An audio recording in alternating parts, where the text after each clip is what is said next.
You're gonna get all these fatties that basically say that being obese and out of weight and unhealthy is an accomplishment. It's not a freaking accomplishment. You know what's an accomplishment? Being fit. I'm not talking about anorexic fit. And these girls are not anorexic fit. They are athletically fit. Okay. You know how much work goes into getting a six-pack ab? You ever had I had a six-pack ab. I had a six-pack ab. You know how much discipline goes into having a six-pack ab? To being fit and having low body fat. Do you know how much effort goes into that? You know how much discipline? It's not only about working out 2 or 3 times a day. It's not only about that. It's about constant monitoring of your diet. You have to be, it's like almost a religious activity. It's so difficult to do. It requires tremendous discipline. That's why it's seen in a high light. That's why people inspire to be that way. That's why people aspire to be that way. That's why people look up to that, because it's so hard to obtain. Just like we look at somebody who's having to climb the Himalayan mountains. It's so dang hard to do. Being fit is a hard thing. Now, of course, they're born with very proportional faces. We know we have sociological studies that show that proportional faces characterize beauty, right? Even across all races and all culture, human beings see proportionality in the Fibonacci spiral proportionality of the ratio, the Fibonacci ratio, 1 to 1.37 or something like that. Anyways, something like that, which was the actual ratio of all the different features of your body, etc. The more proportional those are within that ratio of beauty, of beauty, what people see as beauty, or what we've instinctually been able to determine as beauty, the more proportional the person, regardless of race, creed, color, people from all cultures say that person is actually more physically attractive. Because, of course, biologically, we know that people who have abnormalities, deformations, people who have obvious non-proportional places in their bodies may have, of course, stimulate or have a higher percentage of having disease or having some type of genetic mishap, which, of course, then biologically for our gene set is a negative. So even microevolutionarily speaking, and Jordan Peterson talks about this all the time, is the reason why we search for beauty. Males search for beautiful women who are proportional, who have larger hips, who are but also fit. They have breasts to feed their children, etc., because that is better for the gene set.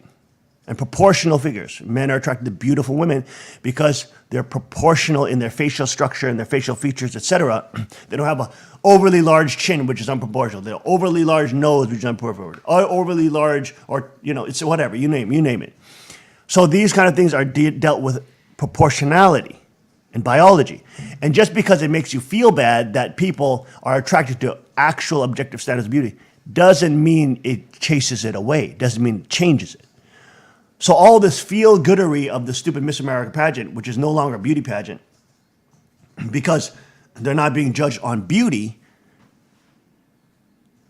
is of course going to tank. It's obviously going to tank. Because now it's some kind of social justice warrior and stupid Gretchen, what's her name? Gretchen Carlson, whatever her name is.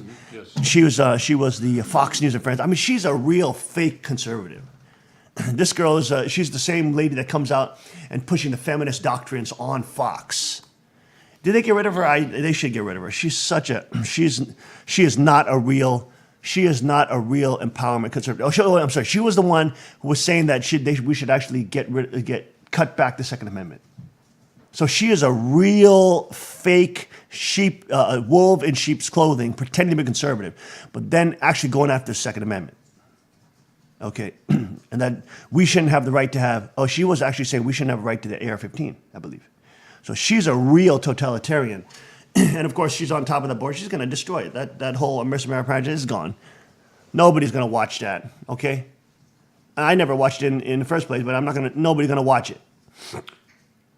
She no longer works for Fox. She no longer works for, okay. Yeah, she's in fact suing them for sexual harassment. Yeah, there you go. So, I mean, it's just ridiculous. There are objective standards of beauty. And even, see, all these girls, they know it too. all these girls who get brainwashed by feminism because they don't have the objective standards of beauty. They actually know that there are objective standards, and they're jealous of these girls. They don't want these girls to have any opportunities. There are sociological studies that you learn in just the first class of sociology that show that if you're more, if the teacher, they did studies, for example, classroom where they had a teacher that was seen as unattractive, give the lecture, and they had very low participation, very low memory retention. But then they put a very attractive teacher in there, and the people automatically, all of a sudden, had very high retention, performed better in test scores, etc. I mean, you can't get around the fact that beauty has power. And if you're talking about microevolutionarily speaking, sexual beauty and physical appearance has a direct impact on gene set and the next generation. How proportional they'll be, how healthy they'll be, how, they're indicators of that thing. And that's why people are attracted to that. And on top of that, it's very hard to be fit. I mean, you can have a less than attractive, you can have somebody who's not a perfect 10 in their face, but their body's very fit. So their attractiveness goes up high because their level of discipline and the work they have to put in to sculpt their body, to build muscle, to reduce fat. Do you understand how hard this is? It's not easy to do. It's easy to get fat and lazy, eat Bojangles all day long and KFC and McDonald's and just delight your dopamine highs and your taste buds. It's easy to eat ice cream whenever you feel stressed and eat a tub of ice cream and gain 500 pounds. That's easy. You know how easy it is to gain weight? In order to be fit, you have to be disciplined. And that's why people look up to people being fit, because they want to be fit like that. They want to be attractive. They want to have more confidence. They want to be physically more fit. They don't want to have weak backs. They want to be able to pull up so they can play with their kids physically. You know what I'm saying? They want to be fit because with fitness comes all sorts of benefits. And I'm not talking about this type of anorexia, skinny, Gucci model, skinny, anorexic bulimia, sort of every time you eat, you're throwing up. That is a sick health. Anybody who's in fitness does not see Gucci models that are string bean skinny, that are throwing up doing forced throw-ups, forced vomiting to stay, skinny. That's unhealthy. That's really unhealthy. But you're talking about people who are fit, who are working out. They clearly have muscular definition, muscular toning. Those Miss America pageant girls that we just saw in the video, these girls are fit. They're not anorexic skinny. They're not Gucci model skinny. They're not bone with a little flesh. You know what I'm saying? These girls are definitely athletes. They're fit. They have very strong leg definition, very strong back definition. You know what I'm saying? They have a lot of definition. These girls are fit. That's a difference in being anorexic and unhealthy. Fitness is a very important thing. I love the fact that the Queen is fit. I love her new back muscles that she's developed through training. Love it. That's super sexy. That's super hot. I love the quadriceps that she's developed and the legs definitions, because I've been into fitness my whole life, working out, training. You know what I'm saying? Fitness has been a key aspect, and it's very hard to be fit. It's not easy to be fit. Bruce Lee was crazy about fitness. That's how I got into fitness, combined with martial arts training. Bruce Lee was one of the first cross-training martial arts that didn't only focus on technique, but also lifted weight, did powerlifting, all this kind of stuff. He was really ahead of his time. He was really using the most cutting-edge science of his time. Anyways, the point is that it takes a lot of work to be fit. A lot of work to keep nice muscular tone, nice proportionality, nice, beautiful aesthetics, which is one of the fun things about bodybuilding. Not bodybuilding, but working out. I was never into bodybuilding. I was into practical working out, but also so that your muscles can develop as well. But also keeping an aesthetically beautiful muscular body, but having low body fat. And as you get older, it gets harder. It gets harder. I'm having a hard time keeping my body fat down. I still got some body fat on me, even though I'm relatively thin for my age. I'm not cut like I was in my 20s. I was cut up. I was cut up. You understand? but it's harder as you get older. You know, you just yeah. There's so many. I think things slow down, and you have meetings out, and you have meetings, lunch meetings, and all this kind of stuff, and you end up eating a lot more. So you have a lot. You don't pay attention to your calories. You are not dieting properly. It's so hard because everybody's eating, the restaurant food, and you have to eat a salad with chicken, steamed chicken or something like that. You know what I mean? And that gets old real quick.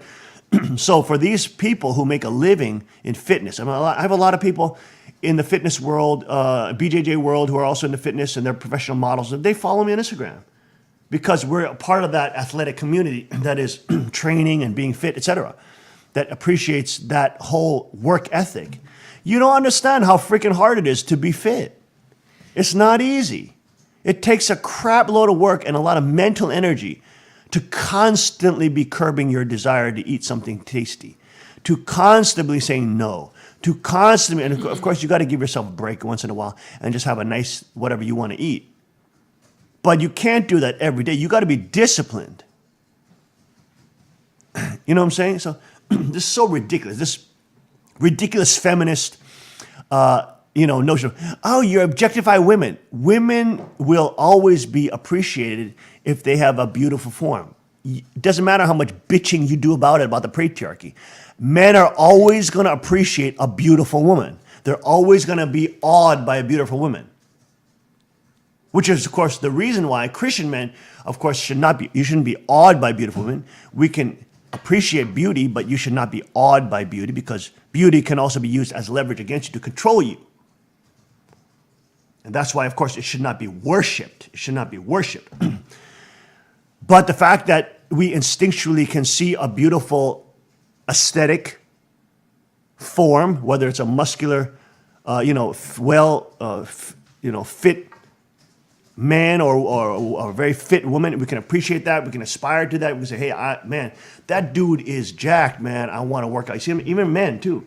You see some guy that's really fit, and like, that dude is jacked. Look at those arms, man. I got to work out. You know what I mean? It inspires you even as a man to work out. And that's what these fitness models do. These fitness models, who basically are all Miss America pageant people, are basically fitness models. You look at them, they're clearly in the fitness industry. They're clearly into fitness. Probably many of them are personal trainers, certified personal trainers. The reason why you have those kind of people is because you want to have that type of body. You want to be healthy.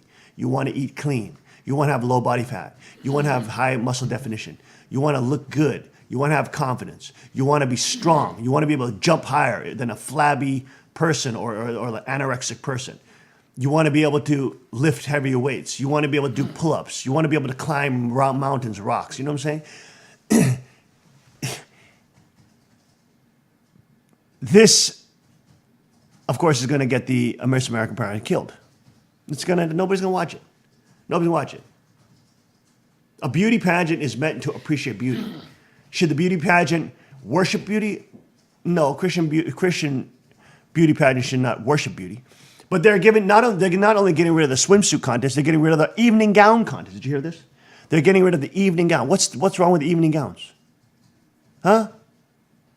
It's not like the girls are coming out in G-strings and stuff like that in the swimsuit going. But let's say you even get rid of swimsuit contest. Why are they getting rid of evening gowns? What's wrong with a beautiful woman in a beautiful gown? You see what I'm saying? It's all about tearing down beauty. It's all about trying to destroy objective standards. It's all about trying to destroy the idea that there's actual objective standards and that you don't create reality by your own whimsical emotions, which of course the left wants to believe. They want to believe that they're God. They can create all the standards based on their own feelings. I feel like a man today, so I'm going to be a man. I feel like a woman today, I'm going to be a woman. I determine reality. No, you don't. There's objectively a standard for what is a man and what is a woman. There's objectively a standard of beauty. And people who fit closer to the Fibonacci ratio are seen as more attractive and more beautiful. And will have a higher percentage of having less disease than somebody who is very unproportional or extremely disfigured. Right? Now, that's not saying that they're less of a human being. It's that when you're talking about beauty, there are objective standards of beauty. That's why artists paint naked men and naked women in certain fashion as art. I mean, it's ridiculous. As Christians, one shouldn't worship beauty. One shouldn't worship these things because beauty can also become a goddess, which become evil and end up in temple prostitution and evil cultures. Okay, so it is dangerous to worship a anthropomorphized goddess of beauty. But evening gowns? Are you kidding me? Are you kidding me? Give me a freaking break. You know, all you girls like seeing beautiful women. I mean, the queen loves seeing beautiful women. She's so pretty. Like, she's so gorgeous. She's cute. I mean, girls say that more than guys. You know what I'm saying? Even girls know when they see a beautiful woman. That's why these internally diffident, not confident, self-absorbed, unaccomplished, incompetent, ugly, internally ugly feminists see another beautiful woman who's externally beautiful, she's internally happy, she's fit, she works out, she's disciplined, she's smart. They hate that. That's the worst thing on the earth for them. Why? Because their gene set is screaming, this woman is going to get all the genes, her genes are going to spread, my genes are going to die. Right? That's what's happening. And they don't even understand that, but it's really a gene war. It's really a blood war. It's a gene war. That all that jealousy is created by this reality that person is facing, that their gene set has a less likelihood chance of staying alive. So just accept me for being 600 pounds and being overweight and unhealthy and gonna have heart disease by the time I'm 40. Just worship me for that. As the same way you're going to worship somebody who's a fitness model. Are you kidding me? You see what I'm saying? See the problem here? See? What's really going on is that obese, lazy person that has become that not because of a disease, but because simply they're not working as hard as a fitness model, discipline. But you look at all the people that change their life around by changing their diet, change their work habits, change their exercise, and then they become fit. Right? Look at all those people. If it's impossible for an obese person to become fit, then how are those people becoming fit? It's a matter of lifestyle change. It's a matter of changing your diet, habits, counting your calories. It's a matter of becoming disciplined about what you eat and how you work out and how you act in the world. It's about being disciplined and being accountable for every decision. Now, there are some people with diseases that make you store more fat because you're on, and of course, that's very much related to diabetes, for example, makes you store fat. But again, diabetes is related to diet. High glycemic carbohydrates, high glycemic diets stimulate the production of insulin, which then, of course, stores fat. So again, even that is connected to diet. And there's so many people who have diabetes that with proper diet and nutrition and exercise overcome and destroy diabetes. Case in point, my father-in-law, who did it. By changing his habits of diet, he exercised quite a bit, but by changing his habits in diet and stop eating that high glycemic white rice, cut down his rice intake, eat more ginseng roots and stuff like that, and vegetables, he got rid of diabetes. His insulin is now normal. So being obese and overweight is directly associated to more disease, more chronic, dangerous, life-threatening diseases, and so it absolutely should not be promoted as being healthy. The reason why people pay money to work out and train with Miss America fitness models and all these people is because they work so freaking hard. Have you seen the daily routine of some of these people in terms of what they eat? I mean, the most stressful thing I think for their life is not working out, because their workouts any athlete could do. But I'm talking about the stress that's involved in saying no constantly to all this delicious food around you in a prosperous society. They constantly have to say, no, I'm not going to eat that. No, it's like MMA fighters too. MMA fighters who have to cut weight, wrestlers have to cut weight. I mean, you know this. It's absolutely, that's probably the hardest part of these fitness models' life, is that they cannot just eat whatever they want. You know how much joy you have from eating. You know how much joy they would have from eating KFC and McDonald's or whatever, or ice cream and stuff like that. they would have the same dopamine highs as you. It's just that they have to be way more disciplined of stopping that incredible craving withdrawal urge to have that taste of ice cream, have that candy bar, to have this or that. You know how hard it is for you to stop. That's why you can't stop, and that's why you're overweight. Complaining about fit people. Thank God for fit people, because they're showing a healthy way of living and a disciplined way of living. These people who are fit, they're not just fit because they're born that way. You understand? You don't understand how hard they work to be fit. But again, it's these lazy people that want to complain about other people who are very disciplined in their diet and lifestyle and working out, that want to bitch and complain about them because they're so lazy, they're incompetent, they're unaccountable, and they want the world to praise them for being lazy. You know that's the majority of these stupid feminists that are out there complaining about the swimsuit contest or the evening gown contest. Give me a freaking break. That is the stupidest thing. Thank God. Oh, yeah. And he made a great point. Oh, you call it Miss America. That's transphobic.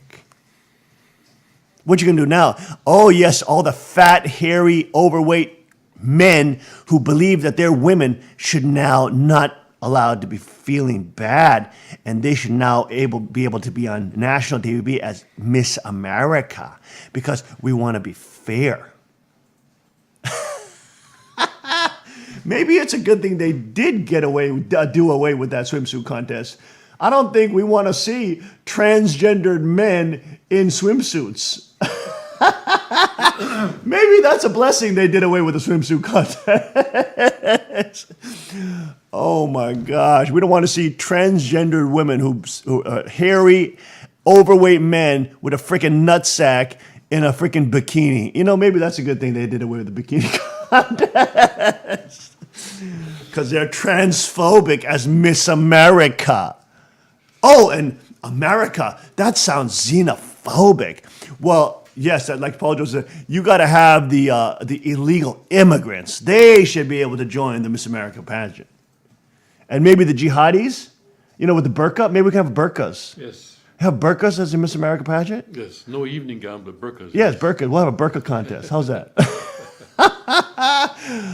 Oh my gosh, this is the most hilarious insanity that you can imagine, folks. We live in La La Land. I mean, it's just ridiculous.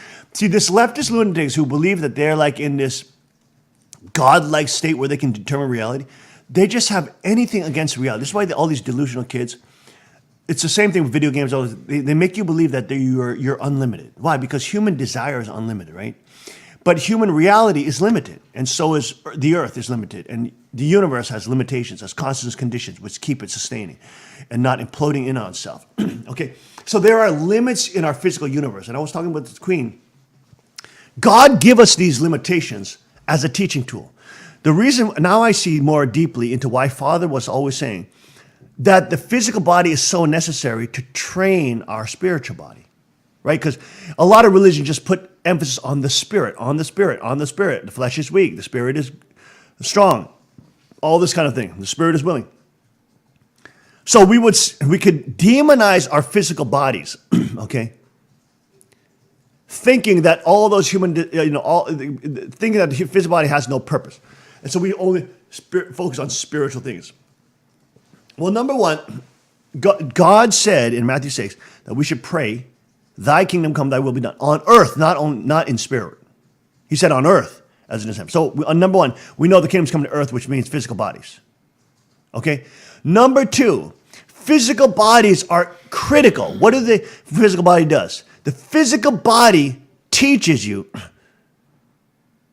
to stop, to be wary, to doubt, to curb your spirit's unlimited desires, your spirit's unlimited nature.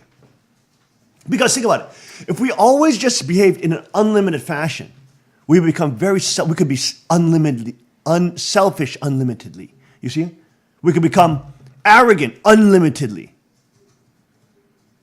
So the limits that God puts on us and trains us in this physical body teaches our spirit and teaches our mind, teaches our heart that limits are important. That we should not have an unlimited desire, an unlimited,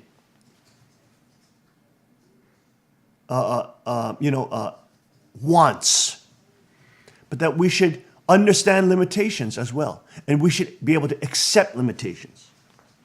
For example, marriage is a limitation on sex and sexuality, right? It's a limitation, right? But it's actually the most empowering limitation on the endless desire of sexuality and relations and romance. Do you see? So God trains us in the physical body because the physical body can teach the spirit many things. This physical body teaches your spirit many things. When you discipline your physical body, you're disciplining your spirit. When you lead a disciplined life with your physical body, an accountable life with the food that you stuff in your mouth. Look, I'm not saying you have to live like a freaking, you have to, be anal retentive about every single meal you eat. You got to cheat sometimes too. There's a cheat day, right? You got to have a nice meal that you want to eat at least they say once a week. At least once a week. You can't only be eating steamed chicken and broccoli every meal for the rest of your life. Yes, you'll be quite fit and have low body fat, but you'll be miserable. You got to have some sushi once in a while, you know what I'm saying? You got to have some meatball spaghetti once in a while, you know what I'm saying? You got to have some good food once in a while, you know what I mean? You got to have a steak once in a while, you know what I'm saying? You got to have some bushcraft food. Okay, but I'm digressing. And the point is, the spiritual body is also trained by the physical body. Isn't that amazing? Isn't that interesting? That's why I see more and deeply as I get older why Father would say that. Your physical body is really such an essential garment. It's such an essential tool. It really does curb your spiritual body's desire, like unlimited desire. For example, when I was young, right, I had this unlimited desire to become deadly and this unlimited desire to train. So I would force myself, I would train 7 times a day. I would train hours, 7 to 8 hours a day, 7 times, in hour bursts. I mean, I would train so fanatically, martial arts training, heavy bag hitting, speed training, grappling, jujitsu, knife fight. I would just train just all day, every day, okay? And yeah, that sounds good, but what happened to my body? It started breaking down. When I was doing football, I thought I could train sprinting twice a day. What happened to my body? It could not follow. I started tearing every single one of my hamstrings, tearing my quads. I started getting shin splints. That's fractures in your shins. My body started breaking down. And I thought I could do that with less sleep, with 3 hours of sleep, plus workout at that level. You can't do it. Your body has a limit. Do you understand, folks? So I had this unlimited desire to become deadly and to become advanced in these arts, but my body would not cooperate at that level of intensity. My body had a limit. And of course, if you study athletic performance, you know that overtraining kills performance. And that's why when you do MMA or when you're doing something with you need very high performance, like wrestling, the peak system, the peaking curves are very important to moderate and to monitor. And so professional athletes will have their coaches will have them so they're peaking right at the fight. They're peaking right at the moment of where you need the highest level of intensity. But if you overtrain before that, you're going to peak early and you're not going to be able to perform properly. This is documented sports science. Do you understand? The point is, our bodies teach us, train us, they discipline us. If we work it well and in an appropriate manner, they train our spiritual mind to also appreciate limitations. Do you understand? Appreciate limitations. Imagine if your spirit body said, I want no limits, and I'm going to love God and Satan at the same time. You're going to hell. You're going to hell. You have to appreciate the limit that you can only have love God or mammon. You have to appreciate the limit that you can either love God or Satan. You got to choose one. You can't have both. It's not unlimited, okay? You got to have discipline, understanding your decisions have consequences. If you're unlimited in your desire, unlimited in your nature as a spirit being, think about how hard it is to train that being then to understand limits, which are actually good, boundaries, which are actually good. It helps the unbridled, unlimited nature become manifest in a productive and powerful way when it has some boundaries around it.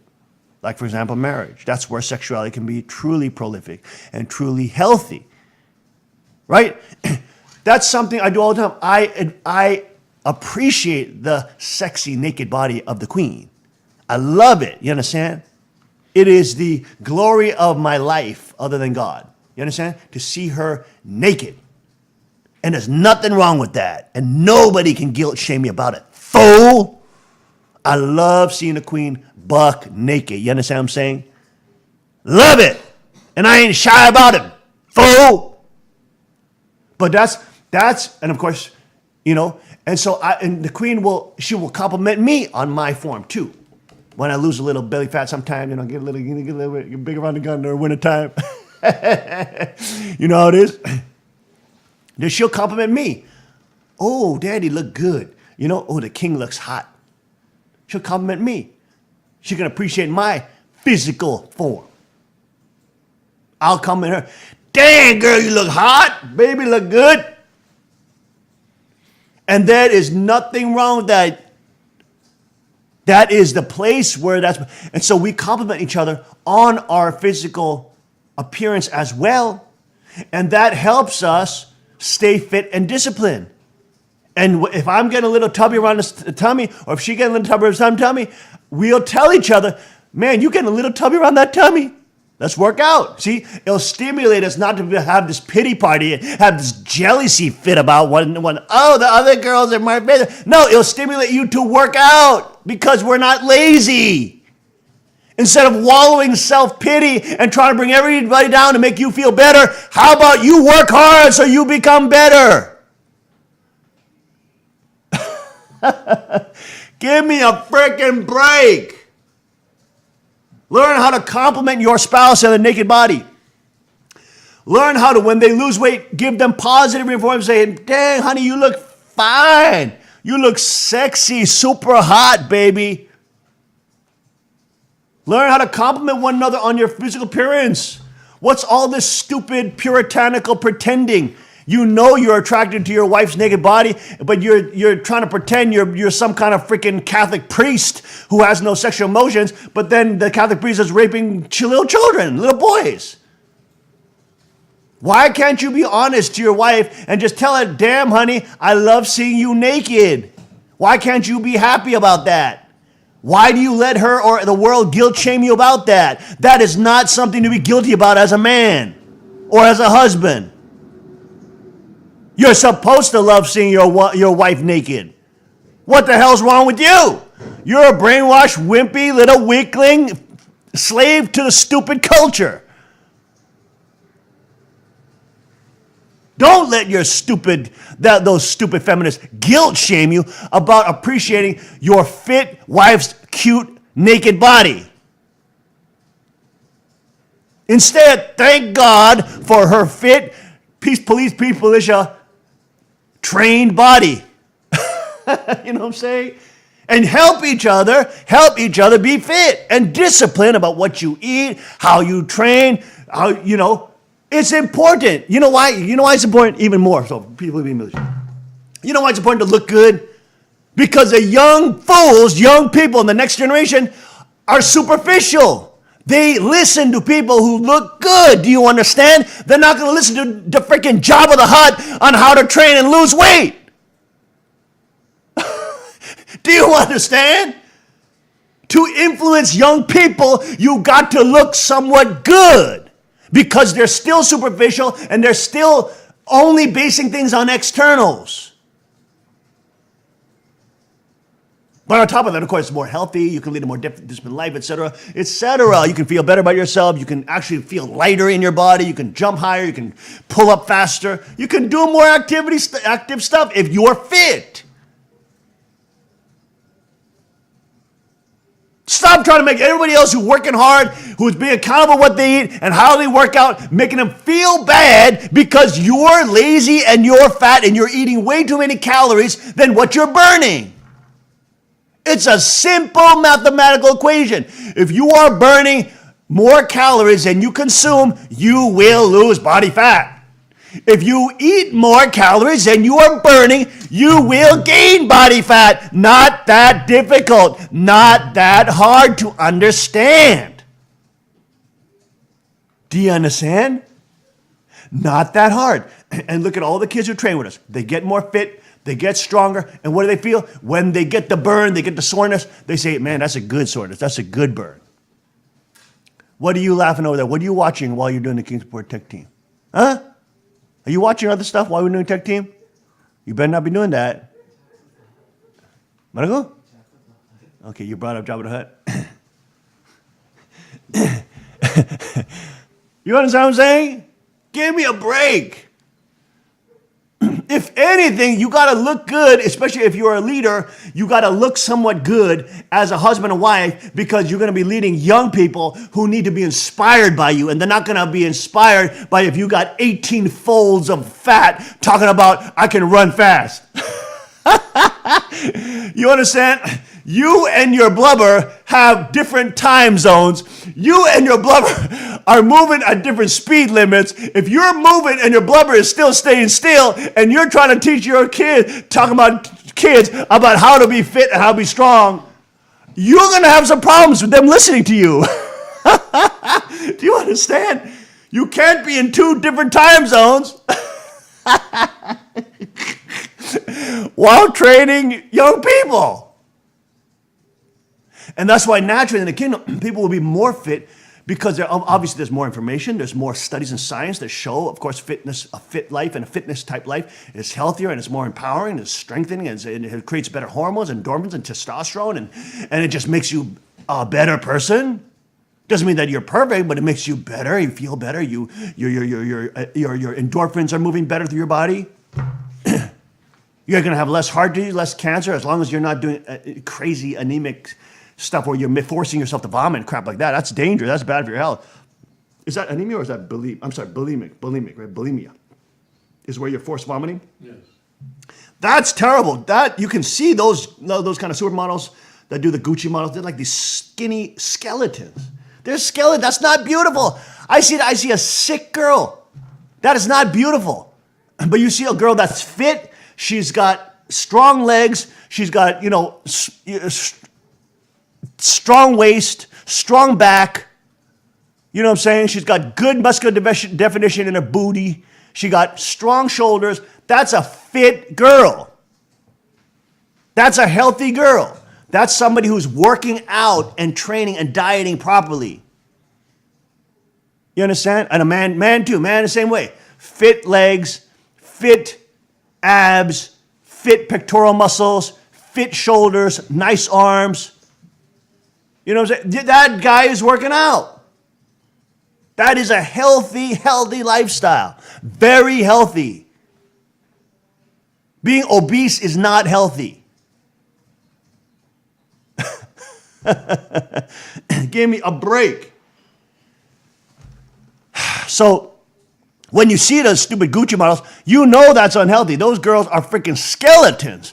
That is not a healthy. That is not a healthy beauty, because that is literally can lead you to die. Whereas the standards of health and beauty should be connected to genes, should be connected to reproduction, and should be connected to general health and well-being and fitness. And quality of life. And that's what these fitness models, male and female, exemplify. They exemplify that type of discipline. Now, there's all the problems with them. Like many of them don't want to have children early. They're going to ruin their body. Whatever. That's kind of stuff that's ridiculous too, because you can still have children and still grow up with the kids, training with them, and still be fit. Look at all the girls look at the Queen, 5 children. She's still super fit. You can do it. It's an excuse that these people that the left makes. You can still have children, be fit, and have them be fit as you train with them in an adventurous lifestyle together with the parents and the children living together. But you can't do that if you have 40 years gap. If you have a 40-year gap between your parents, they're going to most likely see you as an old fogey grandpa. You're not going to be able to do a lot with them. But if you have a 20-year gap, if you have what was normal, 18-year gap with your kids, now you can do everything with them. You're still young enough to do everything with them.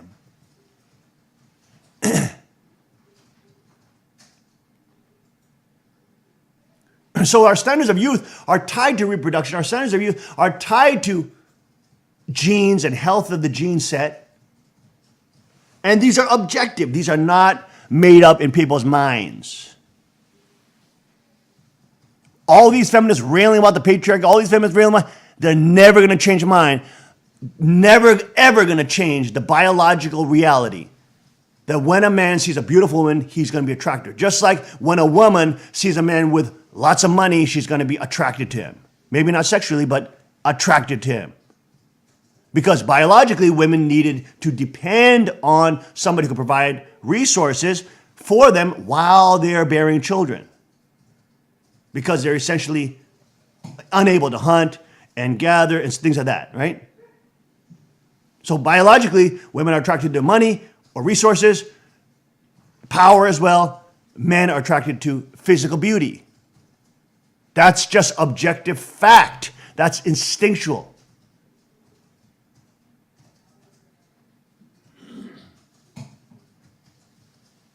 And God says for men to be able to provide. He says in the Bible, men have to provide for the family, others they're worse than a heathen. They're worse than an unbeliever. Okay?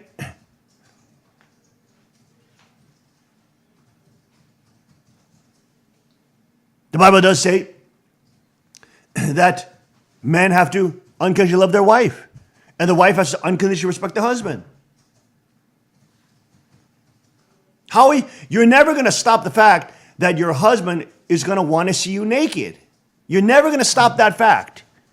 If you think you're going to stop that fact, and he's an honest husband, and not just like this little cucked, beta male, and he's a real husband, a real man who has real sexuality and power, you are never going to have him stop liking seeing you naked. Okay? Because for a husband, that's the only woman that he wants, if he has love in his heart, it's the only woman he can see naked. And it's the only woman that he can love to see naked too. And who was that one who brought shame to nakedness? It was that devil, wasn't it? It was the fall that brought shame to nakedness, wasn't it? Because nakedness was a good thing between husband and wife. But all you little guilt-shaming little feminazis out there, you are trying to do the work of the devil, trying to guilt-shame nakedness in marriage. But yet you'll glorify nakedness in free sex culture and drug culture and prostitute culture and Hollywood culture. You pathetic, evil, wicked hypocrites. You go off all day long about conservative women, but then you won't criticize Angela Jolie, who looks like a freaking bulimic. She doesn't look fit. That girl looks freaking bulimic. Or these Hollywood skinny skeletons that are walking around. They're not beautiful. The fitness models are way more beautiful. They're way more fit. They're way more disciplined with their diet, exercise, etc. Which is the reason why they train the Hollywood actors, because the Hollywood actors are much less than them.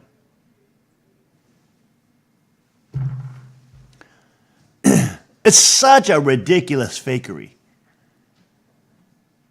You are never going to get men to not appreciate a beautiful woman. And men want to have the most beautiful woman they can have. Too bad, that's how it is. Men want to have the most beautiful woman they can have.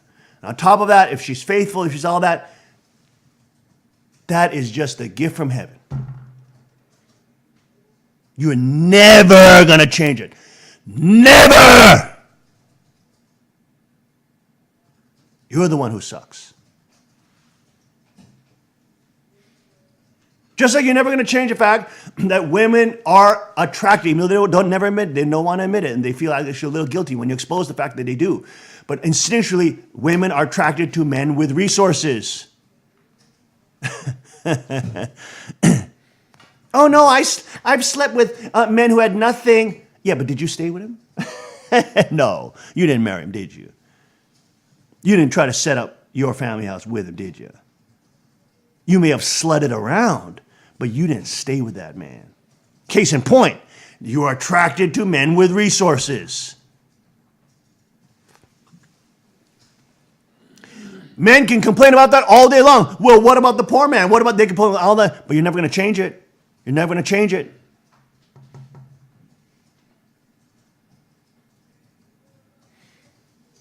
Now, we can try to curb that behavior and put it within its limits so that women don't only see resources as the preeminent thing, and they can worship instead of that money and resources, they can worship God. So then a godly man that becomes more attracted to them. Same with men. We don't worship just beauty as a goddess. We worship God, which then, even though it's a beautiful woman, like the stupid Harvey Weinstein's wife, who may be beautiful, but she's a devil. She's a demon. So a godly man can see beauty, but we're not subsumed by the beauty. We can see that she's beautiful, but we can know that she's ungodly and she's wicked. And we can stand against her. Now, from that perspective, now you have a godly woman, godly man, but when you put them together, they should appreciate one another.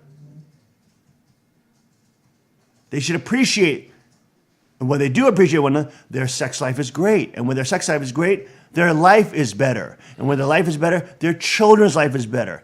You name it, and the benefits go on and on and on.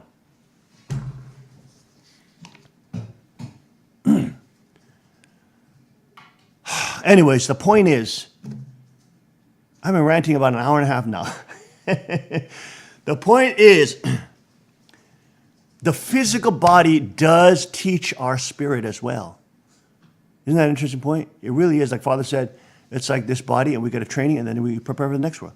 The physical body really does train you. Like, this is the same thing we see in all the fighting arts, right? You get all these delusional, arrogant, little dumb kids who think they're so tough because they think they're athletic. Or they think they're badass because they're used to getting praise from people. They've been taught reality. Then they come train, and this happens in every single BJJ dojo and every single MMA dojo, every single one. It's not only the King's dojo that happens like that, okay? Every dojo will experience it. Those kind of kids come in, they get their asses totally beat. They get their butts wiped on the floor. They get killed. They get dominated. They get totally destroyed. They cry a little bit. They complain. Some of them justify and say, I really didn't want to do that anyways, and then pretend to become more beta and run away. Or some stick with it and actually become real people. Become much more humble people. They become much more realistic people. They realize they're deluded, and they want to be free from that delusion. Other than the ones who actually were deluded, they got whooped, they got a reality check, they don't want to accept that reality check, so they justify the delusion and then return to the delusion. Right? You see it the same way. The science of jiu-jitsu, grappling, boxing, MMA, etc. It's all about understanding the limitations, how to maximize, given your limitation, how to maximize leverage, how to maximize force against your opponent. Why? Because there's limitations. It's not unlimited. You don't have unlimited force. You don't have unlimited moves. You don't have unlimited potential. No, you don't. You have physical limitations. Your leg can only bend. Your knee can only bend to a certain degree. After that degree, it starts snapping. Do you understand? Your shoulder can only bend a certain degree. After that, it starts popping out of its socket. Do you understand? Your neck can only be choked to a certain degree. After a point, you die. Do you understand? Do you see how these limitations teach you? You see that, right? Do you see how these limitations teach you how to respect the technique? Do you see how if you just believed, I believe in my knee, I believe he's just cranking on it and crackle, snaps, crackle, pop. Well, I don't care how much you believed in your knee just got freaking crackle, popped. You just got some Rice Krispie up your ashtray. And now you're screwed for a freaking next 2 years of life, plus reconstructive surgery, plus rehabilitation, you dumb ashtray, because you believed in an unlimited universe. You're unlimited, you're undisciplined, and you're unrealistic. You see what I'm saying? That's why these kind of combat arts and peace, police, militia is a gift, because young people, because they have this unlimited spirit and this unlimited desire, they think that the physical world is the same too. That's why they vote for socialism. What does socialism believe? It believes in unlimited resources. Just keep stealing and from the taxpayers. Just keep more. It's unlimited, more, no consequences, more. This is the same attitude. This is the same selfish, narcissistic attitude as delusional people who think they're unlimited and think that the decisions have no consequences. It leads to socialism and Satanism, which is the reason why people teaches you limits.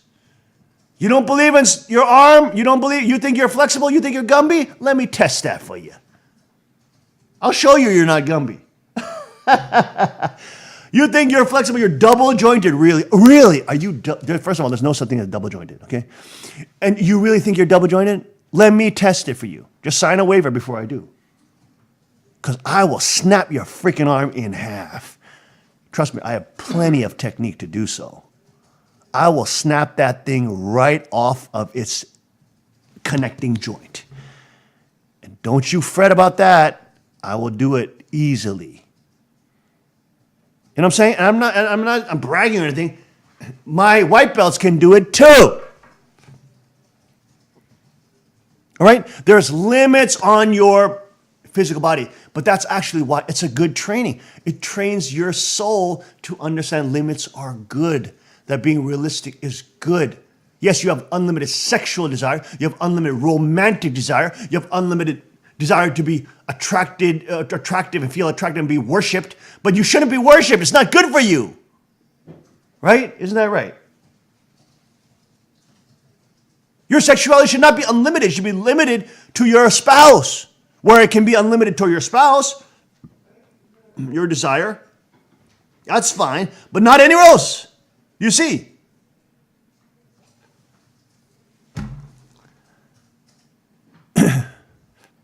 So your physical body teaches your soul, your spirit man gets trained by your physical man sometimes. It's not only spirit man training physical man. Your physical man can also train your spiritual man. Because God gave you your spiritual man, your physical man. God gave you that physical body. Due to the fall, we see everything physical as evil. But God gave you that body. He gave you anatomy body. Even traditional evangelical, sects will believe in the physical resurrection of the body, which means you'll have a glorified body.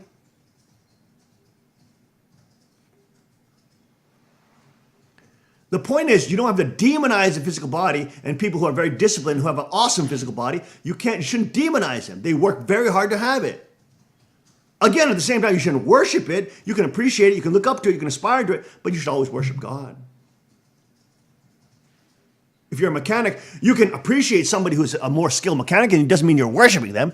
If you're a jiu-jitsu guy, it doesn't mean you can look up to a black belt. It doesn't mean you're worshiping them. You should still worship God. You should still know that they're dirty rags compared to God. Right? I mean, they're not mutually exclusive things. Anyways, I don't know how we got on this. I don't know why I have to rant and rail like this. It's so stupid. It's just so common sense, but it's so ridiculous how brainwashed and dumbed down and how guilt-shamed people are. Boys, if you're out there, don't let women guilt shame you about your sexual desire for your wife. Do not let women, selfish, narcissistic, absorbed, diffident, incompetent, internally wicked women guilt shame you about your sexual lust and desire for your wife. That is a healthy thing. Don't you dare let any of these stupid control freak women try to guilt shame you out of that desire God gave you. You're supposed to be always attracted sexually to her so you can constantly try to romance her and make her feel happy and sexually powerful. You dumb ashtrays.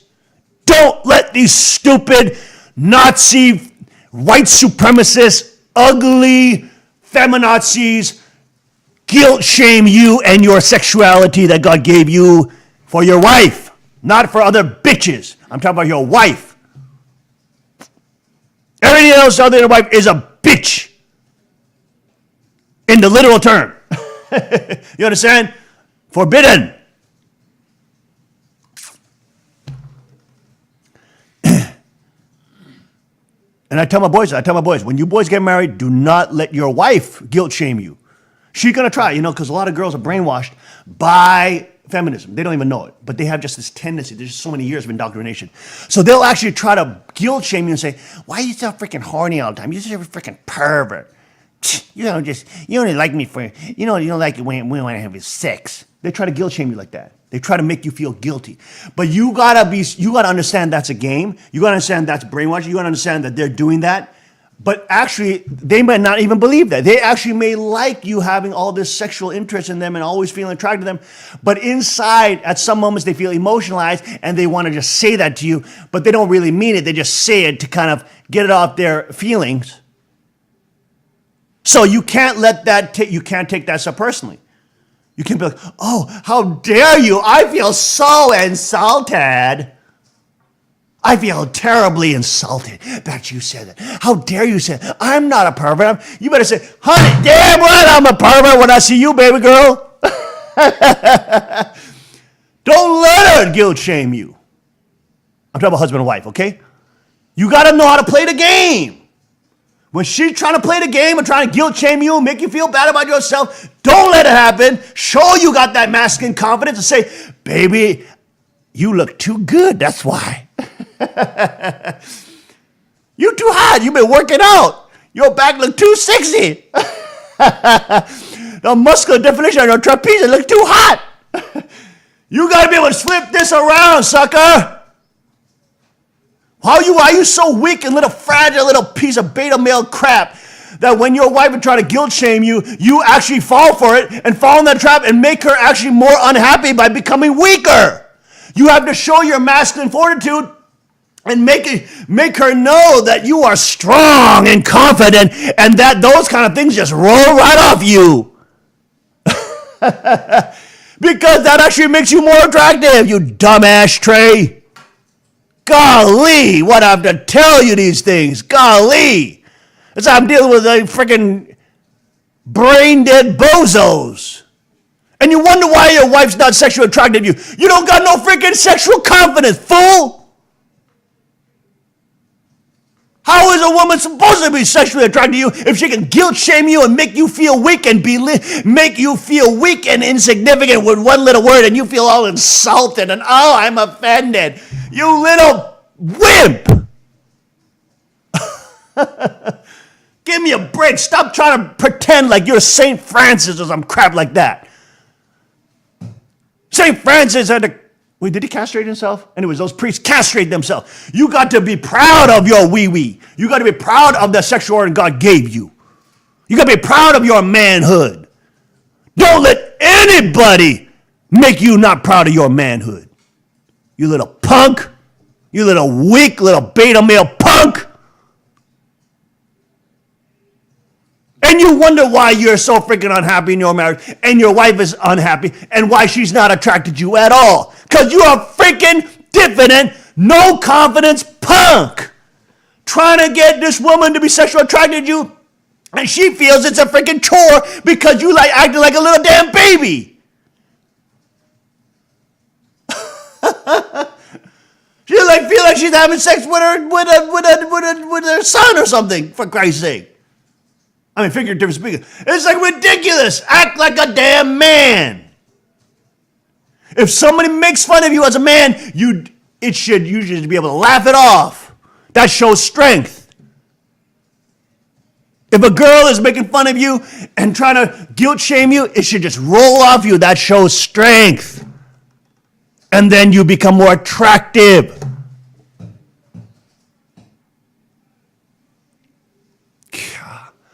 Why the heck do I have to even say this, tell you these things? You should know this. I mean, what is wrong with some of you sometimes? Golly, you drive me nuts. And then you want counseling from me, and then you want to talk to me, and you want me, and I'm like, look at yourself, bro. Dude, look at your damn self. You acting like a little bitch. You acting like a little baby. How can she be attracted if you acting like a little freaking baby? Right? You got to be strong. You got to have certainty. You got to have position, initiative. You got to be able to lead. When she's trying to play the game of guilt shaming you, it don't work.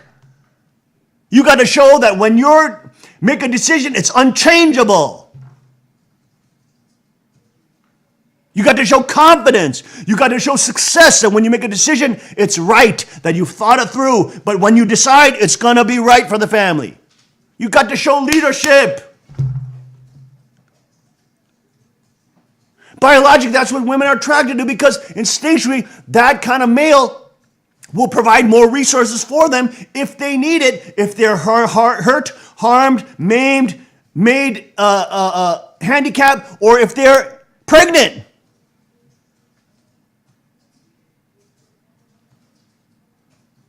So stop being a little beta male wimp crying in your panties, talking about your wife not sexually attracted to you when you acted like a freaking baby.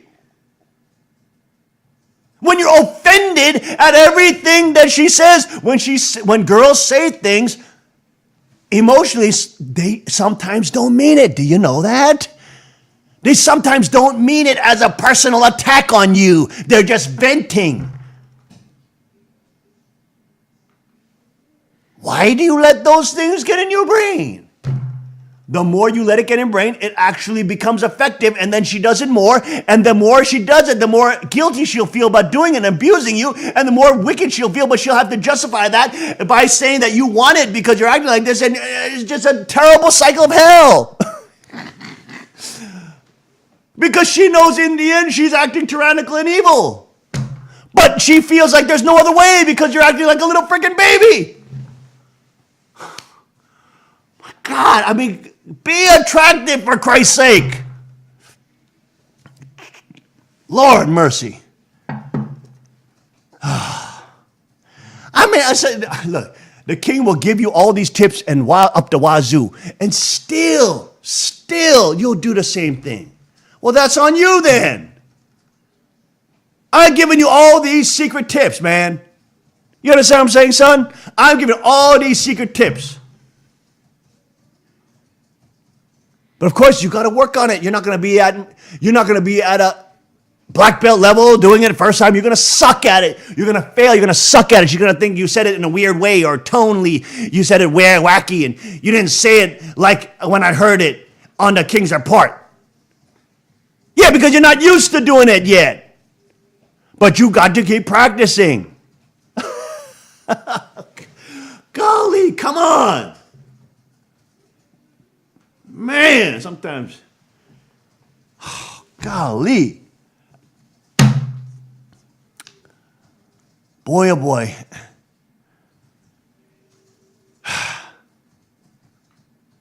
Well, the point is, God uses our physical body sometimes to train our spiritual body. And that it is valuable. We learn valuable lessons in the proper dominion of mind and body as well. Many, many good lessons are learned.